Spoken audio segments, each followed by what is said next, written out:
MicroStrategy's strategy was buy as much Bitcoin as you can and buy it with equity and debt. We borrowed money. We borrowed $2.2 billion at a blended interest rate of like 2% or 1.8%. So we borrowed cheap money while money was cheap, and we bought Bitcoin. Now people are saying that's stupid because Bitcoin was trading up and then it traded down. At the end of the day, if your time horizon is a decade or longer, if you can borrow the money for longer than 5 or 6 years and you can hold it through the volatility, then raising cheap money, grabbing billions of dollars at low interest, and then investing in a scarce, desirable asset that's got sort of a technology appeal and holding it for a long period of time, that's going to be a good strategy. That's why our stock is outperforming Bitcoin. That's why we're outperforming all the enterprise software companies, all the big tech companies. And the reason Bitcoin's outperforming all the other asset classes is because it's scarce, it's desirable, it's technical. No one's going to write a piece of software to make gold better. You're not going to put gold on a billion iPhones. I think the real issue here is, do you have an engineering mentality and reason from first principles, or are you simply complying with the norms of society and conventional wisdom that you grew up with? People say things and they repeat these bromides, and they give you a simple rule of thumb, like, oh, the rule of thumb is 60-40 stock bond portfolio, or the rule of thumb is stay diversified. Or the rule of thumb is buy the biggest house you can and get the biggest mortgage and you'll be fine. Well, those are all fine, assuming that you have equilibrium and you don't have a radical state change. For example, all those rules of thumb, they don't work if you're a Jew in Nazi Germany in the 30s. Buying a house to store value doesn't work, right?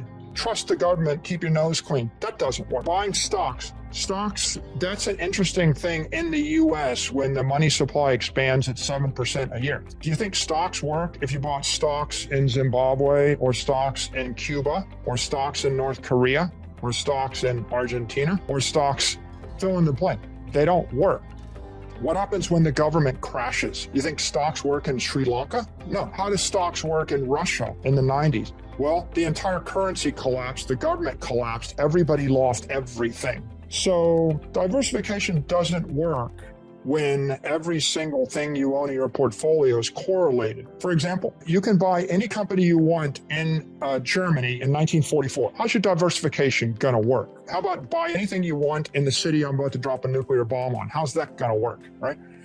So diversification is a bromide. Stocks, bonds are a bromide. Real estate as monetizable property, it's a bromide. It only works if you can trust them. How's it going to work when I actually get elected mayor and I just seize your entire property to make into a pet hospital for the good of the people? So the point really is, all of these are simple rules of thumb that allow people to not think for themselves. Are you moving your entire family to Zimbabwe right now because you have conviction? Or let me reverse it. Why is it that you don't move your entire family to Zimbabwe, sell all your stuff, and buy the Zimbabwe dollar? Why is it that you don't do that? Because of conviction, or just because it seems quite obvious to you that's not a good idea?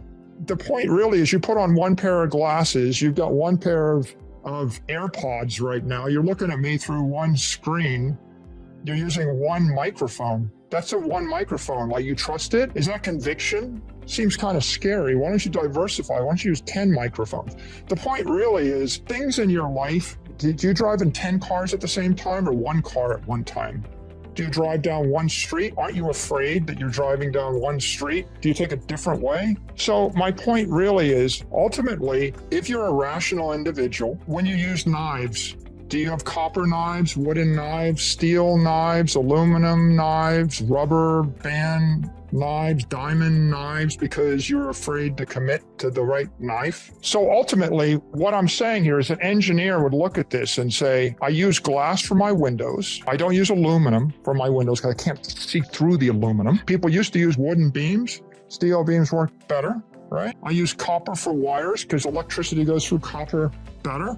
I don't use aluminum for wires. Am I a radical, convicted, fanatic, investor, or am I just like a rational person that uses copper for wires because copper works better? And my point here is you live in a society and things are going awry. If you did live in a country and the food supply was cut off, the electricity got turned off, the currency collapsed, and there were riots in the streets, would you still just kind of hang out and use the same rules of thumb you've been using? Or would you say, I think I'm going to exit via the airport where there are no riots if I can get on that plane, and I'm going to go somewhere else?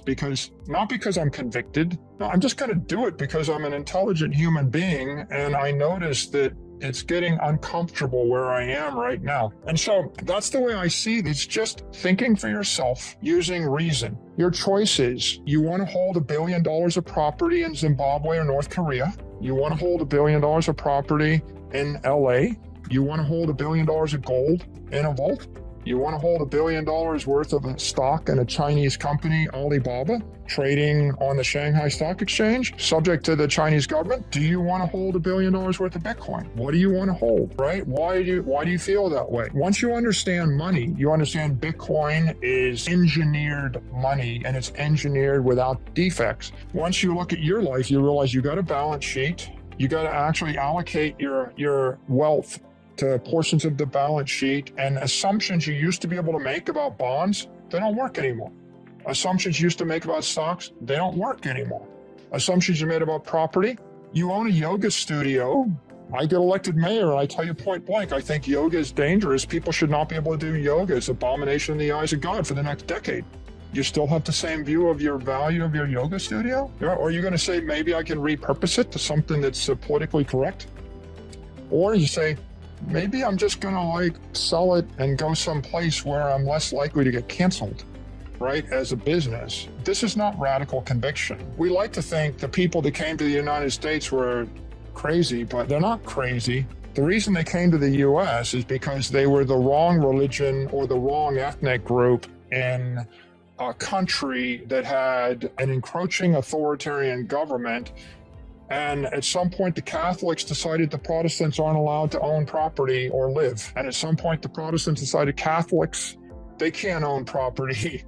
And if it turns out that you happen to be a Catholic, you're going to be drawn and quartered, right? The skin will be flayed off your skin. You know, my family came from Lucerne, Switzerland in 1730, and they were Palatines. They were Swiss Protestants. Why would you get on a wooden ship, travel for 12 weeks, risk 5% chance of death to get out of your hometown? And the answer is because it was a certain death, a certain slow death.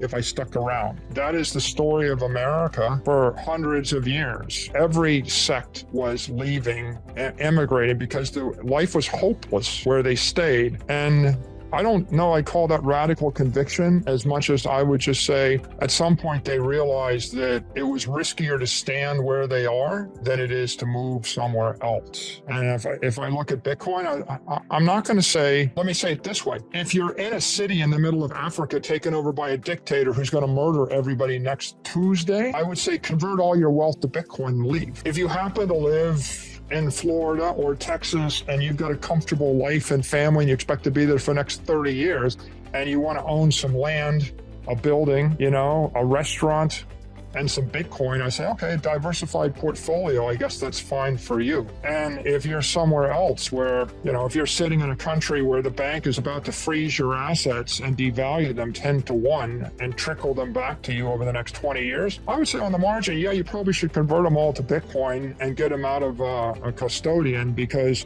the volatility of Bitcoin and the risk of Bitcoin is a lot less than the risk of trusting the bank and trusting the government and trusting the local currency. So ultimately, everyone's got to decide just how risky is their macroeconomic situation. And if you happen to be wealthy living in Manhattan and you're living off a trust fund, you might not have a problem. You might think it's okay, but, ask people that fled Cuba or North Korea how okay it was, right?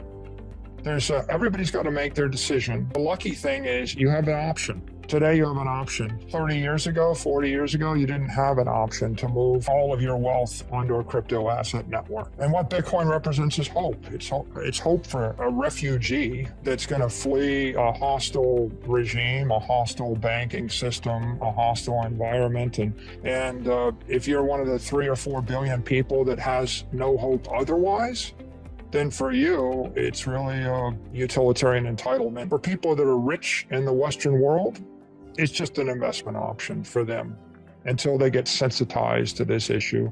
And the more you get sensitized, then you start to realize it's a moral imperative, even if not for you. Maybe you're rich and safe. It's a moral imperative for you to support it for people that are in Africa or South America or fleeing from a war zone or fleeing from a hostile regime that's going to confiscate 20, 30, 40% of their property every year forever. So even if you don't think you need it in order to protect your family for the next 30 years, it seems to me like you might want to support it just because it's the right thing for humanity. And that's where I come down on this situation.